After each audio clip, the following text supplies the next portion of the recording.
to another live episode of the Relevant Recruiter Show. We are currently streaming live on LinkedIn, YouTube, and in the Relevant Recruiter Facebook group. Thank you for joining me today. Today, I've got a very special guest and an awesome topic. Today, I'm joined by Kimberly Laipple. Kimberly is the managing director of Scientific Search. And Scientific Search is a leader in placement of technology professionals in the med tech and pharmaceutical space. And Kimberly is going to talk about her journey of being in the staffing and recruiting industry, transitioning into, really running and leading a team, and ultimately how she has found a way to build productive systems for her recruiting team while also allowing for autonomy. So I'm really excited about today's topic. If you are here with us live, go ahead and click that button. Let us know that you can hear us, and go in the comments and let us know where you are listening from. We're excited to hear you and be a part of this. And of course, as I'm interviewing Kimberly here, feel free to ask any questions. Kimberly, thank you for joining the Relevant Thanks for Recruiter Show. having me. Awesome. So let's just dive into this. Can you just share a bit Yeah. about your background and how you got into the staffing and recruiting industry? Yeah, absolutely. I'm old enough that when I graduated college, we applied through the newspaper, and there was an ad, and you paid by the word, so there wasn't a lot of information. And it said new business grads, good on the phone, good personality, that type of thing. And I applied and got an interview and showed up and still didn't know what job I was interviewing for. And they sat me next to somebody and said, "This is what you would do all day. You take these nurses and you'd put them in this schedule and you'd call them and find out when they're available. Do you think you could do that?" And I said, "Absolutely." That was how it started. I took my first job in home care staffing in healthcare. Yep. All right, cool. Now, I know that a big part of it was you kind of taking a really big leap to where you're at now at Scientific Yeah. Search. What was really the driving force behind that decision? And, Yeah. how did betting on yourself really kind of change the trajectory of your career? Yeah, absolutely. So I was in healthcare staffing for a long time, about 10 years. Money wasn't really increasing. I had two kids. I was living hand to mouth. I was broke and I was on call all the time. And I said, "This is no way to live. There's got to be something better out there." So I started interviewing and I was offered the opportunity at Scientific Search, originally just as a recruiter. And I knew that if there was anything at all that I could count on, it was my ability to push myself to be successful. And knowing that there was uncapped commission and that I could make a whole lot more money, I knew that that was worth the risk for my family. So I took the leap 15 years ago and never looked back. Love it. Now, I know reading about you a little bit, a big part of that was you being a single mom. Can you dive into that a Yeah. little bit about how that impacted that? Yeah, I was 18 when I had my first daughter, got through college, got through my undergrad and my graduate degree at a very slow pace. So I felt like I needed to catch up, I guess, with my peers. I started full-time work out of I was in a restaurant for years. First real job, I was 28 years old.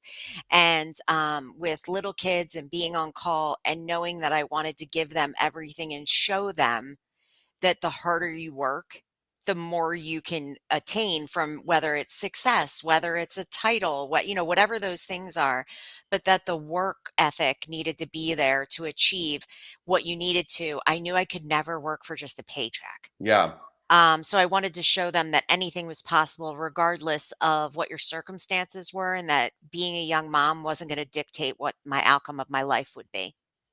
Yeah, that's really inspiring. So, Thank and I you. think that kind of brings up, you mentioned before, you kind of single mom, you're not going to let that dictate, but Hmm. you're also like, you have a lot of, I would use the word certainty, like, oh, I'm going to bet on myself. What were Yeah. some of the things that do you even remember, like what gave you that confidence to like bet on yourself with all of those other Yeah. things kind of on the line? Yeah. It's going to sound, crazy, but I remember somebody saying to me when I found out that I was going to have my first child that, "Well, I guess that's it. You're never going to go to college." Ooh, And it was, yeah. And I decided at that moment that I was in control of what my life was going to be, and that's my circumstances weren't. So I not only got my bachelor's degree, I made sure that my education level was higher than the person that said that to me before it was all said and done. And that was on pure spite. I'm not going to lie. I mean, it was pure spite that drove me through my master's degree.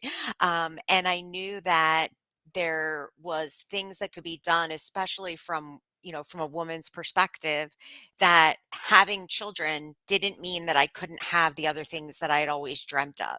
Right. And I knew that if I just found the right place, that I would be able to blossom and grow. And so that was the driving force, was to prove someone else wrong. Little Not gonna spite lie. working for you. I Yeah, love it. I yeah. love the honesty too. That's excellent. Mhm. So as you kind of went into scientific search, and made it to that point in your career, I'm sure spite wasn't driving it Yeah, anymore. yeah, But what were some of the challenges that you foresaw, kind of coming with that company within the recruiting market, and just some things that yeah. were going on with your team? So when I first started, we were pretty siloed. We were almost all full desk recruiters.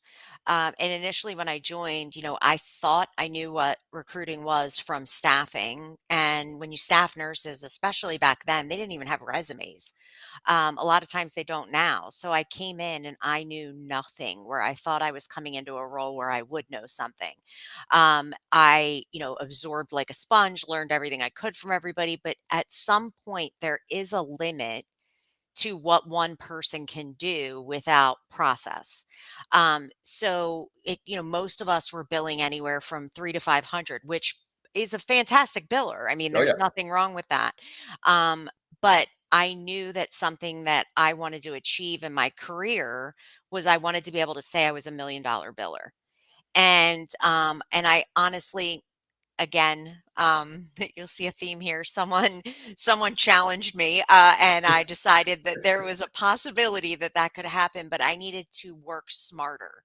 I needed to figure out what of what we do is personal to us, and what is duplicatable, what's a process, what can be manufactured in what we do, in order to increase the revenue that I was bringing in. I knew that there were things that we did that were repetitive, that we everybody was doing a little differently. And if we could figure out something to allow us to grow, then that would be the way that I could see us growing without just hiring 20 more people all doing 500K at some point. There were things that needed to happen to scale. Right. Uh, So what did you identify? Because I think a lot of people immediately go into more talent, like you just said, like, oh, Right, we need to get right. more. What did you Yeah. identify that, like, maybe we can improve this system or process? Like, was there anything that kind of like stood out Oh, to you yeah. before? Yeah. Yeah. There was, notoriously, I think in general, people in sales are poor at documentation, or systems, Right. using something the same way. And, there were tools available, and there were some that, we adopted, some that were free that we could try, and a lot of trial and error to figure out, if we do X, Y, and Z, what are the outcomes? So I think for me, that the way that I led into trying to figure those things out was, I knew that I was with a team that most of them had been here longer than me at that point, when I first started to kind of dive into this. And if somebody's billing 500K, you're not telling them anything, right? You're not going to Right. tell them change this, because they're billing 500K. They're making a good living. So I started doing kind of A B testing with different things to figure out what was going to work. And I knew if the numbers were there, the questions would follow. Right. So I started with the basics. How do we vet a candidate? What elements do we have to have? It doesn't matter what the job is that we're recruiting on. What we have to be experts at is recruiting. So I gave up having to understand every role I'm working, and started to hyper focus on what it is that we where we add value to the process. So, for example, vetting candidates, interview prep. We had no process for interview prep. Everybody prepped the way they wanted. We didn't have any documents to provide candidates as something to look at home. We didn't have any protocol in the way we debriefed. We didn't have any protocol in the way information was shared internally. Everybody focused as though they were their own independent business within the organization. So I started with the basics of the process. And then by increasing my revenue, I was able to share what I was doing and start building SOPs around those things. It's true leadership. Leaders do it first and then others will Yeah. follow, right? Yep. Mhm. No, I love For to hear sure. that. I'm with Kimberly Laipple. She's with Scientific Search. She's the managing director. We're talking about kind of transitioning now into our topic today of how to build productive recruiting teams that allow for autonomy. Yeah. If you are with us and you're enjoying what we have so far, go ahead and click that like or love button and feel free to comment or ask any questions in the chat and I will try to get to them. So talking about, building out these systems, can you explain what autonomy means in the context of where we're heading? Yeah, absolutely. I think the biggest thing is that people, absorb information and the autonomy comes in making it your own.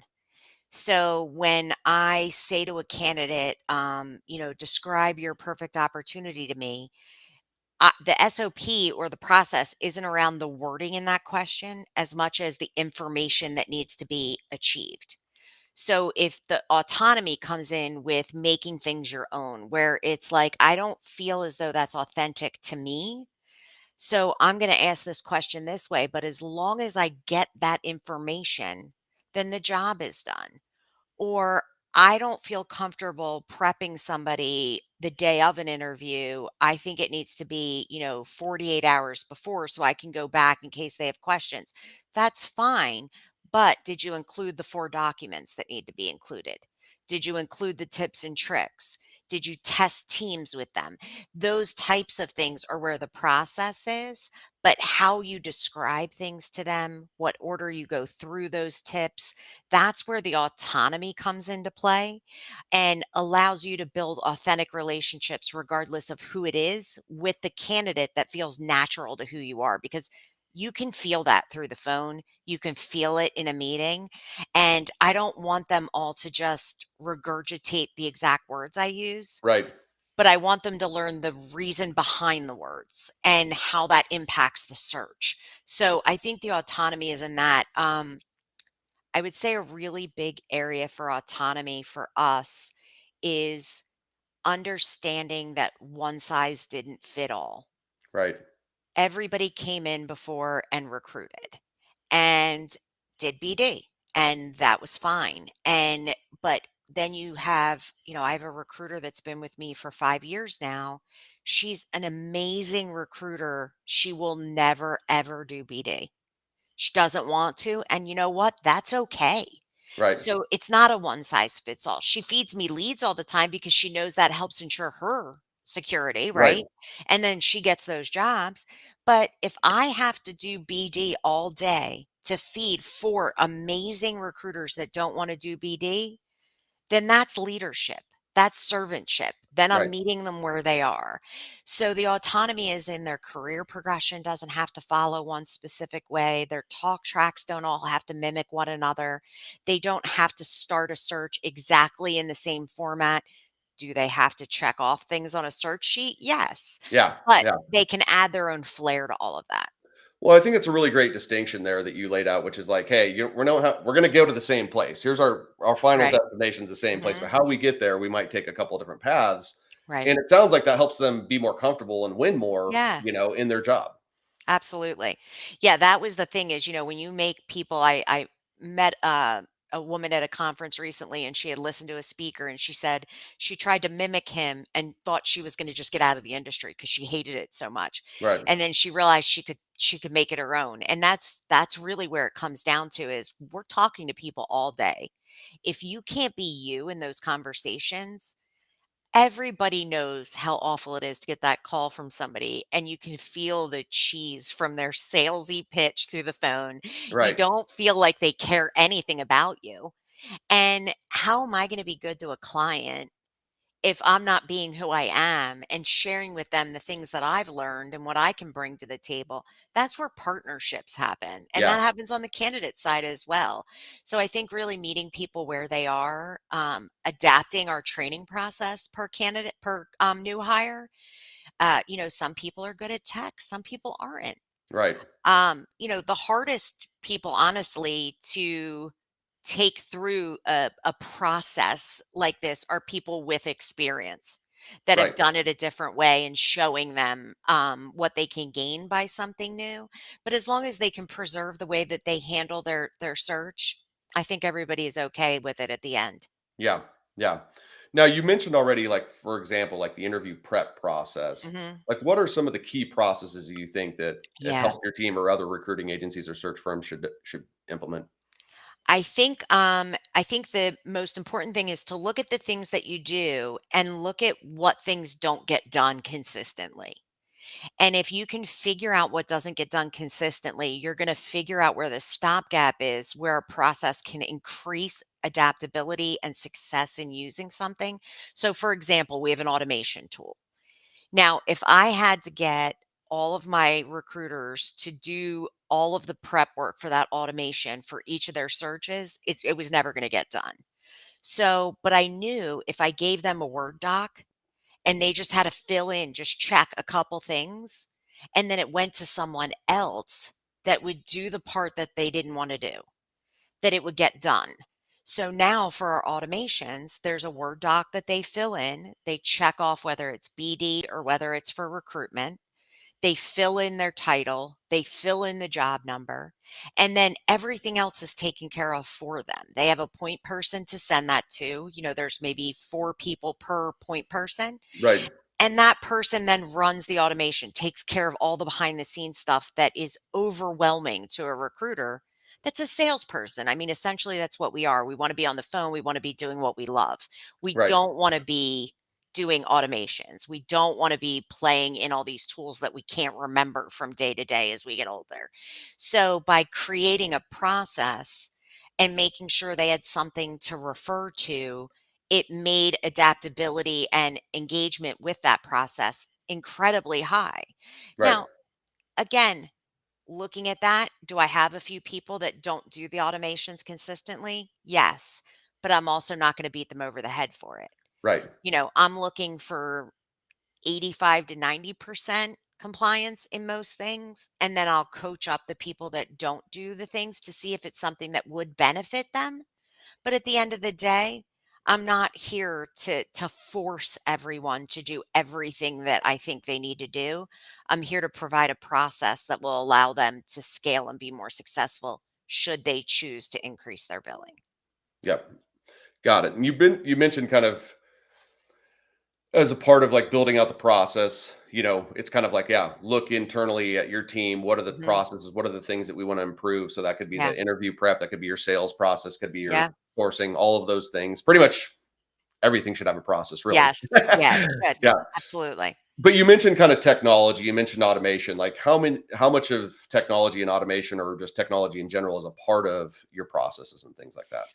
It's a large part of our process now. So, I'm constantly looking at ways to increase productivity without increasing stress or increasing a heavier lift on the sales and recruitment team. Hmm. So, from everything from the way we use our ATS to where it goes next into automation to where it goes next into our text apps to each step of the process, there's an automated process there. What I'm able to do to help with that is look at items that are not going to change, right? Right. Typically, for example, your follow up message on something is pretty much going to be the same no matter what. Right. So they don't even need to think about that. I'll create a template. I'll make sure they have it. Um, BD email cadence, right? So I knew that I like to write and I'm good at that part of the process. Some people feel as though they have no creativity, they get stuck. Um, or they overjudge their own words too harshly, but if someone else writes it, they have trust in it and they just kind of Right. go with it. So, we have 15 or 20 cadence templates written up, and they can email that point person that I'm referencing and say, run BD template 5.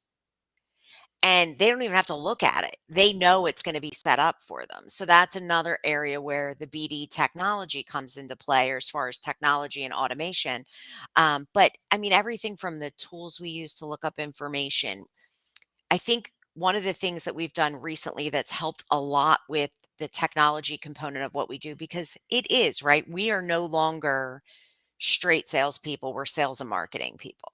Hmm. And adapting that marketing component where it's more difficult for some to see the tie to revenue is hard. If they're not making a call or they're not sending a candidate, having that brand recognition, the marketing, the consistent communication, it's hard for some people to see the immediate connection to that because it is a slow burn.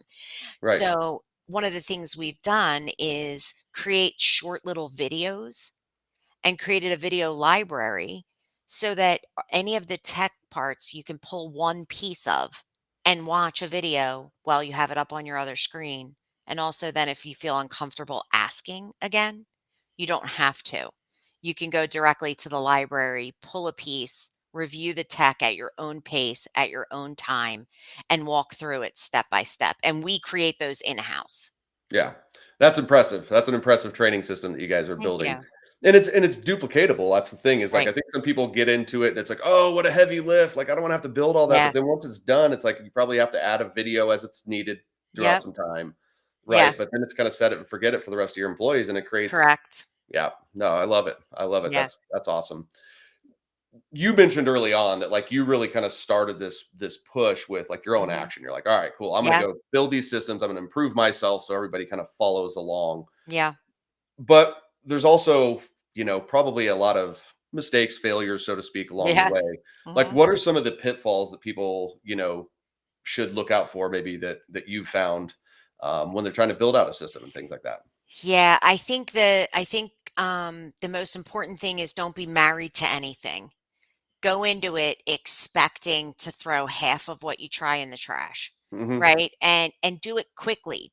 Be ready to throw something in the trash pretty quickly. So don't get to the point where you're like, well, I spent, 7 hours this weekend developing this and no one's using it and it's not working the way I thought. And if I just push harder, it'll happen. No, that's not the way it works. Take things in bite-sized bits. Don't implement too much too soon. Start with small, actionable changes that will impact someone's desk and make them feel more positive about what you're doing.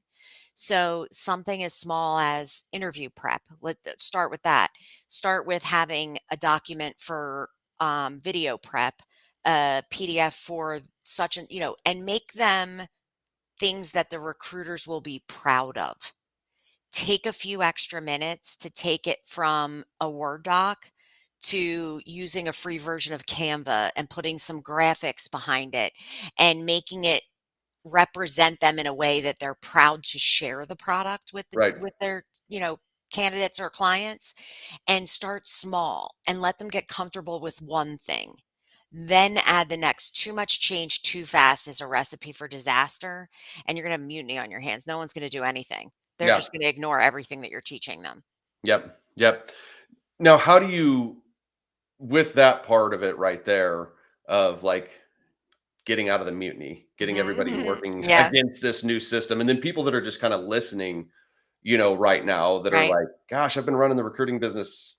This sounds good, right. but like, why would I take the time to do that?" And I Yeah, think for me, at least, it would be like, well, can you share like noticeable improvement from revenue or team performance or yeah, recruitment outcomes or anything like that, so people can see how these processes, if you do it right, can really yeah. impact? Yeah, we were stuck at a certain level of billing. We were, as an organization, several $1,000,000. I mean, nothing to be ashamed of by any stretch of the Right. imagination. But that number stuck for, I think it was like 6 years. Um, since then, I've billed over $1,000,000 for the last 3 years, and our organization has broke records compared to what we billed previously. And it's due to scalability. It's the first time in years we've had as many people here up over 250 in billing. And if they didn't have the processes, I know that we couldn't have gotten them there. Right. Um, I think one of the things that's really important when you're thinking about all of this is although you learned, or I learned, or members of the audience back when, there was not email at every desk, there wasn't a lot of the things that we have. When I first started, we had a dumb terminal with a green screen. And so now, knowing what we have, the incoming group of recruiters that you're going to be hiring, salespeople that you're going to be hiring, are technology driven and they're adaptable. And if you're concerned with being obsolete, you're going to withhold some of what you know. Right. But if you look at the organization and think about how proud you can be when it's time for you to exit, knowing that they're prepared for all the challenges that life will bring them and they will continue to improve on those processes, that's a legacy. That's not just a job. So I think for me, I knew that, I had to work on myself to do what I was gonna do. I fumbled over and over again, and I pissed a lot of people off, I'm not gonna lie. I kept just saying, "Well, if you just listen, and do what I'm doing, it's gonna work." And I knew it would, but Right. my delivery sucked. So now I know that the reasons behind what I'm doing and how I wanna deliver the messaging has just as much impact on the success and measurability, but I can promise you that a happy workforce that has a process in place is going to bill more. And Yeah. and they're going to stay. I mean, we have people here, we've some of the longest tenure I've ever seen in the industry. I mean, I've been here 15 years. I have recruiters that have been here. There's some that are closer to 20. And all of our junior staff has stuck. Yeah. Well, I mean, you guys are playing at a really high level, and it's Yeah. really cool to hear because you'd be surprised at how many people I'll talk to, and they'll be like an independent recruiter or a small Mhm. boutique firm, and they're like, "Well, our sales aren't done," and then I'll be out talking about what their sales or business development or marketing process is, and we don't have one, but we're going to go hire a business development rep. I'm like, "You're How going are to do they going to what? do You, anything? you don't Yeah. have a process in place, and that person's going to solve it for you." And I Hmm. think this is where it's so backwards. And I think this is where you hit the nail on the head. And I'm preaching to the choir here because you're winning, but is doing it first and leading from a front, Yeah. right? And saying, "Hey, here's the system, guys. Here's what Hmm. works. Just do this now." Yeah. Where so many people want to are looking for the external savior. Yeah. Like that's not how it works. It's backwards. It's Yeah. like you have to, you know, figure out that system, whether you're doing that on your own, hiring a coach to help you figure out the system. Yeah. But the last thing you would do is go hire somebody to solve that challenge for you when you don't have the process or system in place. I think that's where Correct. people are just burning cash in this industry I at agree. large amounts. From where I sit, I just see it all the time. Yeah, it's interesting. Speaking of kind of the BDR aspect of that, we tried something, I guess about a year or so ago, and went with an external group for SDR support. And that process taught us so much about the gaps in our own process because we had Right. to provide them with a playbook. And it really is an activity. If anybody that's listening right now, if you want to start with sales, because everybody knows that's where everybody's talking right now, is on the BD side of things, right? So if you want to start there, take the people that do BD in your organization and ask them to type you a Word doc of their BD process. I guarantee you none of them are the same, but look at what elements they all do and then just pick one. Whether it's documentation of calls, whether it's how many contacts per company that is your requirement and what those job titles are going to be. Something easy that can be adopted in and then build on that. But just when you realize how many people are doing things differently, you don't know until you ask. So until you go through that exercise, you really don't know what people are doing at their desk all the Right. time, because the only time we care what people are doing is when they're not billing. Yeah. Yeah. And that's really a shame for those individuals that are doing something really good and are billing, that we should be taking from their desk and implementing that throughout the organization. So look at your top people and ask them what they think they do differently. And that can be a starting point. But it's amazing how inconsistent our industry can be. Yeah. Yeah. Now, everything we're talking about requires like a tremendous amount of trust, right? Like them trusting Yeah. in you to like follow the system. But then on the flip side is like being a leader, because I think a lot of folks that are watching this that are leading an organization is like, how do you build and Yeah. maintain trust while allowing for this autonomy, like in the system? it honestly, was the hardest part. I think, I'm not alone in that many of us are control freaks, that do this job, right? We're type A people, a lot of us, and we wanna manage the whole process.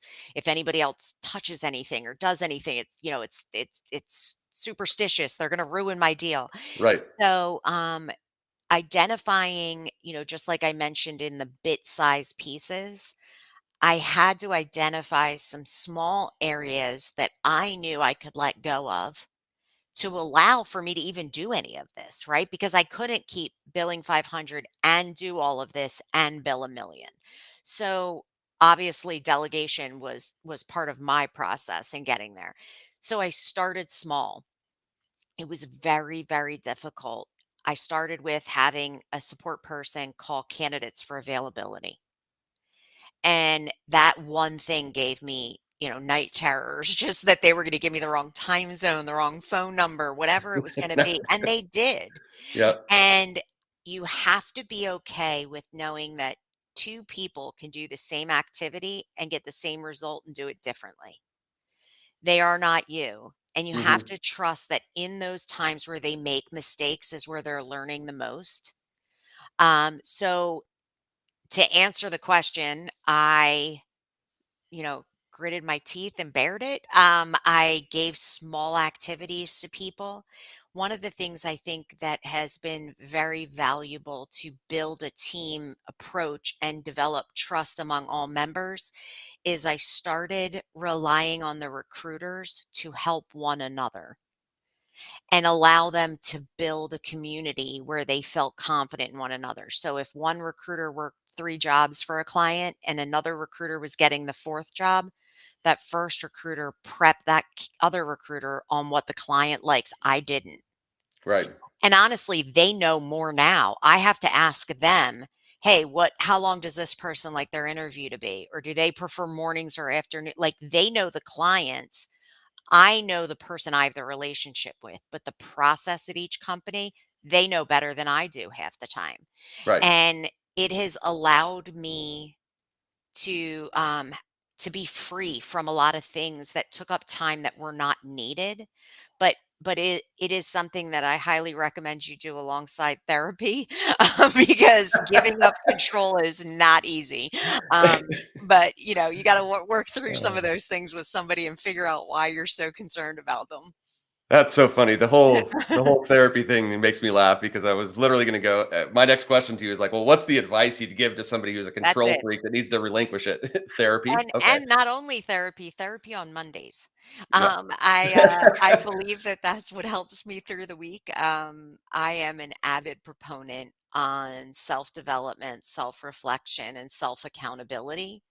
Um, I don't always do the best job, but I'm always trying to.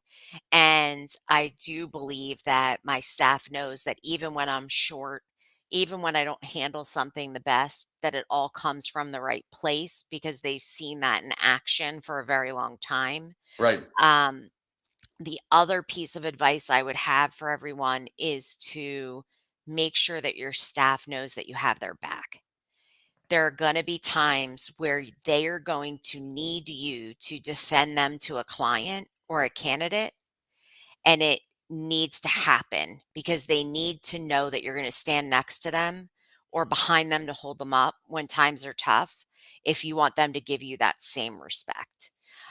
So I find that to be part of what I've done lately where they know that, I had somebody recently have a death in the family and she's out of the office. We had somebody else that had a very sick family member last year. There is never a question by any of the recruiters who's going to prep their candidates, who's going to take them through the process, and no one's looking for a piece of that deal. Right. They just do it because we're a family from that perspective. Yep. So yeah, but I definitely think we were talking about the subtle art of Yeah. not giving You know what? and yeah, so books like that, Atomic Habits, Slight Increases, Actionable Items, really reflecting on how you show up Hmm. is going to have a huge impact on the success of the business. Yeah. Yeah. Well, I mean, one of the things we definitely align on is like the bite size things, right? Hmm. I think so many people try to take the whole bite of the Big Mac and Yes. it's like, Oh yeah, yeah. don't how do we win consistently every day? Because that builds in my belief is like, that builds the wins in your mind and builds the mindset that you're Yeah, winning for sure. by okay, I just check that thing off. I check that thing off, and that Mhm. becomes contagious momentum within the organization. So Sure it's does. really impressive to hear about the culture that you've built over there. Thank you. Um, at Scientific Search. And if you guys are just joining right now, I'm talking with Kimberly Laipple, the managing director of Scientific Search. We're talking about building productive systems. If you are listening and liking this, tap that like love button. We're getting close to the end here. Almost knocked over my light, and wanted to see if anybody has any questions as I continue to dive in with Kimberly here. So feel free to go into the chat and get into that. What do you see for yourself in the future when it comes to, your team and systems? Like, are you Mhm. guys pretty dialed in with your systems? Are your systems built? Are you always looking to Yeah, go? Yeah. always looking for the next thing that might make sense. I do think that, obviously AI is big right now, right? So, we spent some time with an engineer that developed some AI prompts for us that streamline further things for us.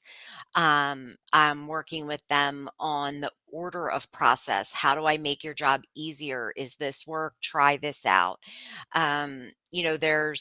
There's a lot to be said for not getting lost in the sourcing or getting lost in the staring, right? So, something that we're kind of focused on now and building on is our schedule and our time blocking and where do we lose hours? Can we pick up something that may make a difference of even if it's 50K at the end of the year, that's 50K more than you built last year. So we're looking at smaller measures. Um, we're doing, one of the things we went back to that we hadn't done in forever is 2 days a week. We're doing a BD power hour and reminding people that you don't need to research everything that a company's ever done before you pick up the phone and call them. Trust that you know enough to get on the phone and have a conversation with somebody. You've been doing this a long time, you know what you're doing. So things like that. So no, we're always looking for ways to improve. And with technology comes new developments that could, replace something that we're doing. Right. So, asking other team members, it's amazing what I learned from the team here that they found something and they're just using it at their desk and they didn't think anybody else would be interested in. You know, for example, we use Calendly. So if anybody doesn't use a calendar system, that's a great first implementation. And you will get resistance. Well, I like to send them what times I want. Well, that back and forth is costing you so much productivity, but it's beyond what you can imagine. Yep. But by taking individual Calendlies and creating a corporate Calendly, now I'm able to see who's actually using it. And we're able to share scheduling so that we can transfer candidates when someone's out. So taking it from individual to an enterprise account was a smart move for me. So little tweaks like that, but I do think every change in the market is an opportunity for us to improve our game and fine tune our skills. I think, each generation that comes up into the workforce is going to have different requirements and need different things from us. So, how do we do that? Right. Right. You've kind of mentioned this, I think, a couple of times, and I think you just kind of brought it up again. But like, want to ask, it's just kind of very black and white. Like, what's the first step of action that you'd recommend someone to take when they're looking towards building a system? I know you just Yeah. mentioned the Calendly is kind of Yeah, being, Calendly is a great one. yep, Um, I would ask your team before you even take a step, ask members that are less resistant to change, pick maybe two, and ask them to give you an idea of how many hours they spend doing different tasks during the day. Kind of a little time study, if you would. And by getting it from the least resistance to change, you're going to get a more accurate answer and then look at those 2 or 3 people's day and find one area that's just an absolute time suck. Whether it's scheduling interviews, whether it's getting availability, coordinating, whatever it might be. Um, the way they go about a search. That's huge. I mean, you have people that truly don't know the power of the search tools that you've given them, um, one of the best ways here's a good actionable item, retrain on what you have currently, Okay. because then it's not new. But if Right. they find that through a retrain, and I recommend using your partners to do that. So, for example, with LinkedIn, asking someone from LinkedIn to run an hour-long training with your staff because they're going to show you something we've never even thought to do. By doing that, they're going to get action out of the training and they're more open to further training and change. So, start with what you have and get better at the tools and tricks you have before you add anything to that plate. Love it. I love it. I want to take a second to, you know, for you to reflect for a second. Yeah. It's really been inspiring listening to you today and just Thank you. your career and things. But how does it feel? Now that you're here, you're a Yeah. $6-time million biller. You weren't going to graduate college. You Hmm. weren't going to do all of these other things. You were never going to bill a Yeah. million dollars. Now you're running a team of a multi-million-dollar search. Like, how do you feel accomplishing this in your life? I can't say enough that I feel as though, first, this is what I was meant to do with my life. I feel so incredibly lucky and fortunate to have a job where my income is directly correlated to my own abilities. And, there's the downside to that, don't get me wrong. Hmm. But I do feel as though I am in a place that I was always meant to be. Um, I'm at peace with a lot of that. I feel very good about the people here. I feel as though I've created something that will live beyond me. Yeah. And that's pretty powerful. I used to, in high school, I always thought I'd be in New York in heels and a power suit and, walking in the city and, all of those things. And I realized that that's not for me. And Right. I don't have to change the world to have an impact and have change. I can change the life of one or two people, and that is also change. And I do feel as though the people here know how much I care about them and that I've made their life better, which in turn makes me so thankful to be here. I absolutely love what I do. I don't feel like I work. And how lucky am I to have a career that's so fulfilling and has such a wide scale impact on not just the company, but the people's lives that we help with their careers Hmm. and be part of something that I feel is incredibly important in our world. So I feel blessed. I don't feel like I'm done. I don't. And I hope I never do feel like I'm done. What do you There's, feel keeps you fired up? I mean, you've had success that a lot of people would love to yeah, have. You've had it multiple times. Like, what yeah. what keeps the fire lit? What keeps you going? I am somebody that I'm a lifelong learner. Yeah. I love to learn. I love to find things that work. I tinker with things, make them better. Um, I I don't know necessarily if that's something that you're born. I've often asked myself, like, why is it that, it keeps going. But I think a lot of it is that I feed off of the people around me and the energy. I mean, I still work in a bullpen. I don't work in an office. And I love to see what happens. And then that just drives my energy even further. But I think when you enjoy something, there's no reason not to. I think loving your career and being fired up about it is a choice. Yeah. And I make that choice every day. Living in gratitude daily. Yeah, Yeah. absolutely. I love it. I love it. As we wrap this thing up here, what's one last, you've dropped a lot of nuggets, but, what's one Yeah. last piece of advice you'd leave for the audience here today? Don't take yourself too seriously. Everybody is the more relatable and human you are, the more you're going to get for what you're trying to do. So when you make a mistake, own that with your team or with your candidate or your client.